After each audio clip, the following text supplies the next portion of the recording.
क्या हुआ? रिमोट देखा आपने? हाँ, ये चला। शादी से पहले ये माँ के हाथ में होता है, शादी के बाद ये पत्नी के हाथ में होता है।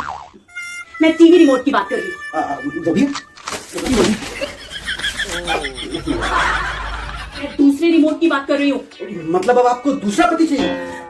मैं टीवी के रिमोट की बात कर रही हूँ। वो तो है। अरे बताओ, TV, AC, fridge, fridge sorry, मतलब एसी, कूलर, सब। आपको पता है शादी से पहले ना हमेशा दिल तो पागल है वाली सिचुएशन होती है, राइट? होती है ना? शादी के बाद पति और पत्नी एक दूसरे को तू पागल है कहते हैं। शादी के बाद बच्चे होते और फिर बच्चे कहना शुरू करते हैं, मम्मी तुम पागल हो, पापा तुम पागल हो, राइट? और उसके बाद बच्चों की शादियां होती हैं, फिर बहुएं आती हैं और फिर बहुएं शुरू करती हैं, पूरा का पूरा खानदान ही पागल। मतलब ये सफर बहुत लंबा है। और ये बाबा आदम जमाने से यही होता है। मतलब हमारे बीच में हम लोग एक दूसरे को जो पागल कहते रहते वो कोई अलग नहीं बात है। अच्छा बता, मुझे भी एक बात याद है। एक बार क्या हुआ ना, एक पति ना अपनी पत्नी से बहुत प्यार करता था, लेकिन पत्नी ना मर गई। तो उसने एक पेंटर को बुलाया और उसने बोला कि भाई मेरी पत्नी की एक बहुत ही खूबसूरत प्यारी सी तस्वीर बना, मैं उस तस्वीर को अपने सामने रखूंगा और हमेशा उसको देखा करूंगा। तो पेंटर ने बोला, अरे सर आप क्या बोल रहे हो, मैं आपको एक ऐसी तस्वीर बना करके देता हूँ कि आपकी पत्नी ना लगेगा जैसे उसमें उस फोटो में से वो बोल पड़ रही है, ऐसी मतलब जैसे तस्वीर बोल पड़े, इस टाइप की। उसने तुरंत हाथ जोड़ के कहा, भाई ऐसी पेंटिंग मत बना जिसमें वो बोल पड़े, मतलब मरने के बाद तो शांति से रहने दे, मतलब एक ऐसी तस्वीर बना जो बस तंगे रहे। शांति का एक सूत्र बताऊं मैं आपको? बताइए ना।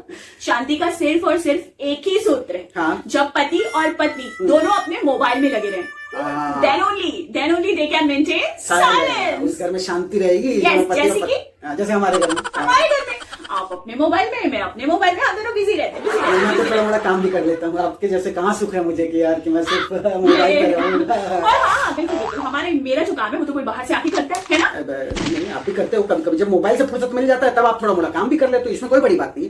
नहीं, आप तो मशीन हो ना, उसके बाद ये काम के बाद आप मेरा काम करते हो। ज्यादा मत बोलिए, ठीक है? सब पता है। अब बस काम पे याद आया मुझे कि एक कहावत कही जाती है, अभी नया निकला है मार्केट में, कि नेकी जो है ना वो शादीशुदा मर्दों के काम करने की तरह होती है।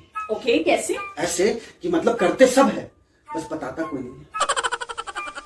शादीशुदा मर्द सारा घर का काम करते हैं, लेकिन बस बताते नहीं है कि हम कर रहे हैं। उसी तरह आदमी को नेकी करना चाहिए, कर देना चाहिए। आपको याद है एक दिन आप बहुत गुस्सा हुए थे और आपने बोला था कुछ भी हो जाए मैं तो बस तलाक ले लूंगा, और आपने वो वकील साहब के पास गए और आप जब गए तो आपने देखा वकील साहब बर्तन धो रहे। मैं तुरंत उल्टा घूमा और वापस घर की तरफ आ गया। मैं कहा भैया जब वकीली लगा पड़ा है बर्तन धोने में तो मैं क्या खेत की। और जब आप वापस आए मैंने आपसे पूछा क्या हुआ, हो गई बात वकील साहब से? तो आपने बोला नहीं रहने दो, बताओ क्या काम करना है, सब्जी काट दूं, रोटी बना दूं? मैंने बोला अरे क्या हुआ, ये चेंज? आपने बोला वकील साहब खुद वहां बर्तन धो रहे थे। हाँ, आज भी मुझे वो दिन याद आता है ना, तो मुझे तो लगता है भैया मैं जैसा हूँ बहुत अच्छा है, पर आप कितनी प्यारी हो। आप फिर मुझसे हर दिन या बहुत सारा काम कराती हो, बस यही झाड़ू पोछा थोड़ा मोड़ा बर्तन धो देना, यही सब तो मेरे काम है। और क्या, तो कोई भी करता है, मैं भी कर लूंगा। बिल्कुल। क्या हुआ? रिमोट देखा आपने? हाँ, ये चला। शादी से पहले ये माँ के हाथ में होता है, शादी के बाद ये पत्नी के हाथ में होता है।